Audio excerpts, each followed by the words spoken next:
If you think of the publishing sector, I bet you imagine the smell of some old books or even of some freshly printed magazines, or you picture a cozy, warm library.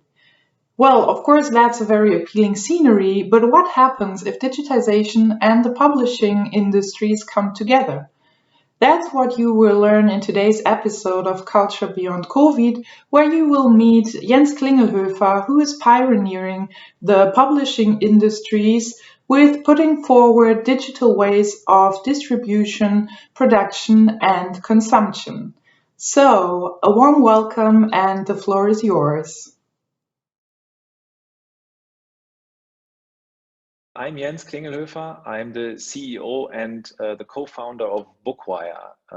I founded Bookwire in 2010. We are a digital publishing service provider company working for mainly publishers across the planet. We have a strong business in the German markets, but also in the Spanish language markets in Brazil and also English markets. We help publishers getting their digital products marketed, distributed, managed, and this is done by a infrastructure solution that we're providing called Bookwire OS. So many publishers that, and all of them do digital business today, are our clients, and we help them to get their digital products out there. I've had another 10 years before Bookwire. I worked in the music industry, so I've seen another creative industry before that I've very much appreciated and loved. And but I used to be a music professional. Now I'm a music fan again, and I'm a book professional. So I traveled from music to books, and also today. Since 2019, I'm a member of the board of the Association of Publishers and Booksellers in Germany, the Börsenverein des Deutschen Buchhandels.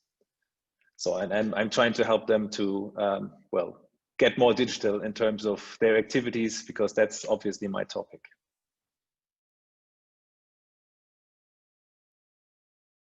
You could say we are a digital company, so we were familiar with remote work. We have subsidiaries in Spain and Brazil. So I am personally very much used to video conferencing and to remote work.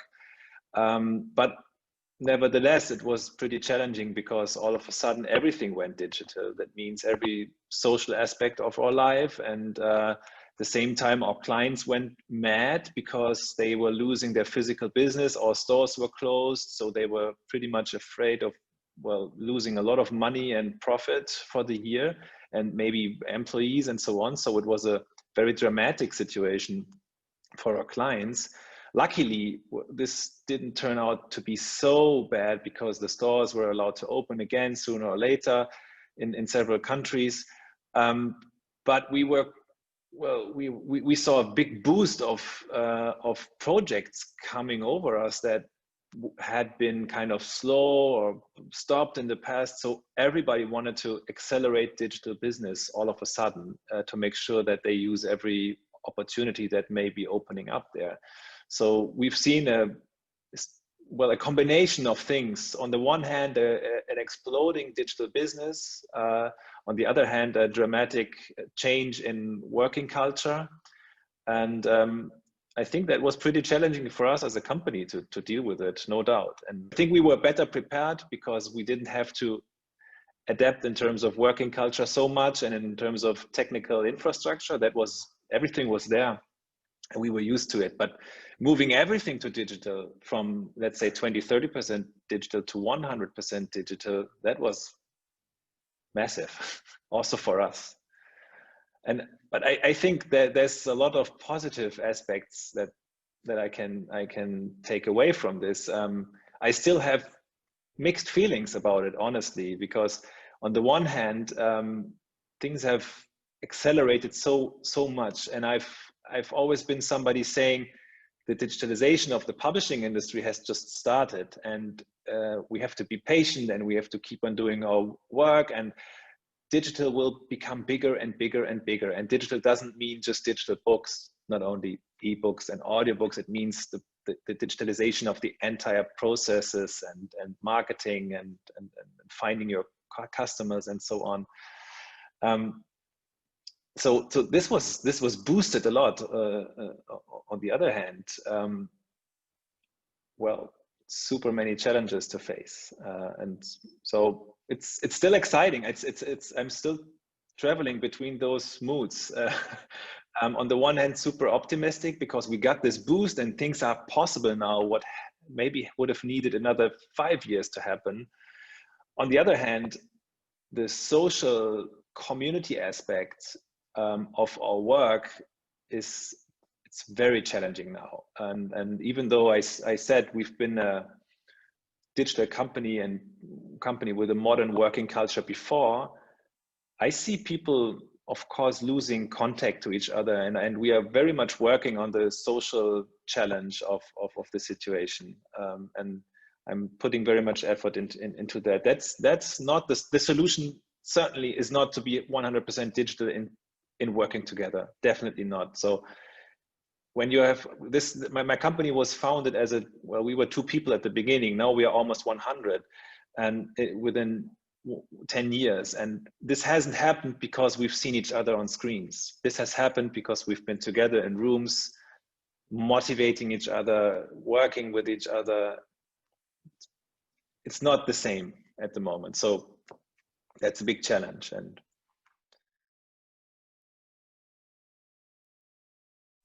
I really love this industry. And I think it's an absolute crucial part of our society. And so digitalization is changing the publishing industry and like other creative industries. And we've had a lot of challenges adapting to it. I mean, there's certainly a kind of conservative publishing mentality that companies had to overcome. But I'm very optimistic about content and about the future of publishing. The challenges haven't changed so much. There is a lot of challenges around diversity of culture. So how can we make sure that we have enough publishers and we have enough voices and enough artists in the sector that really that are really delivering, I mean, the groundwork of everything. You can be the perfect marketeer, but if you don't have great content, what does it mean? So diversity certainly, I think, is a very big topic. And what the music industry calls the value gap is a very interesting topic. How can we make sure that even if the retail side and the consumer side is dominated by a few players, how can we make sure that still every part of the value chain gets its share? So I've been on many sides of the value chain as an artist and as a music manager, and now as a distributor and service company. So it's not easy to make a living. So we have to make sure that this is not going away because it's in the hands of, well, only a few. Also, of course, publishers need to continuously change and adapt because reality is changing, consumption is changing, people have different needs. And I'm probably at the front line with Bookwire in the publishing industry, seeing how business models are changing, how consumption is changing, and we're trying to help publishers into that and helping them to adapt to these new consumers, models, and so on. That's an ongoing challenge we have. And I think pretty much has happened in the last 10 years. So I think the industry is in much better shape in terms of facing the challenge of digitalization and the challenge of future in general, coming from a business that had not changed so drastically the 5-6 decades before. I'm very excited about new formats, talking about podcasts, audiobooks, so other forms and variations of content that will, well, this will go until we talk about VR and AR products. That's future, that's not reality today. But I think if you find your role in this industry as a value creator, that you and value in the past was something that was maybe, if you want to use a like kind of not so nice word, you would say gatekeeper. That was a value in the past. That's not a value anymore today. So everybody in this creative industry has to create a real value. Even me as a service provider, I can just say, well, I have a machine that runs well, and if you want to distribute something digitally, then you just use my machine. Some other people have 10 other machines. So that's not an argument. So also Bookwire and every player in this industry has to create big value. And I think this is a mentality shift that is probably still a challenge. But generally, before and after COVID, even though COVID is a big challenge, I think maybe specifically talking about reading and listening, what is to me kind of very close, it has a big future. We still have to make sure that we get enough of good quality, and we have enough publishers in the market, that because they are not so commercially driven sometimes, that they have the, I would say, the conditions and like this the environment of having a flourishing, or at least a sustainable business that they can make a living. So I think in Germany especially, we have a very, very good situation that we need to maintain. I think it's one of the key factors of our wealth here, honestly. Thank you for shedding light both on the dark and sunny sides coming along COVID-19, yet being refreshingly positive about the surprises and new chances arising from the accelerating digitization, not only in light of publishing, but also for the creative industries in general.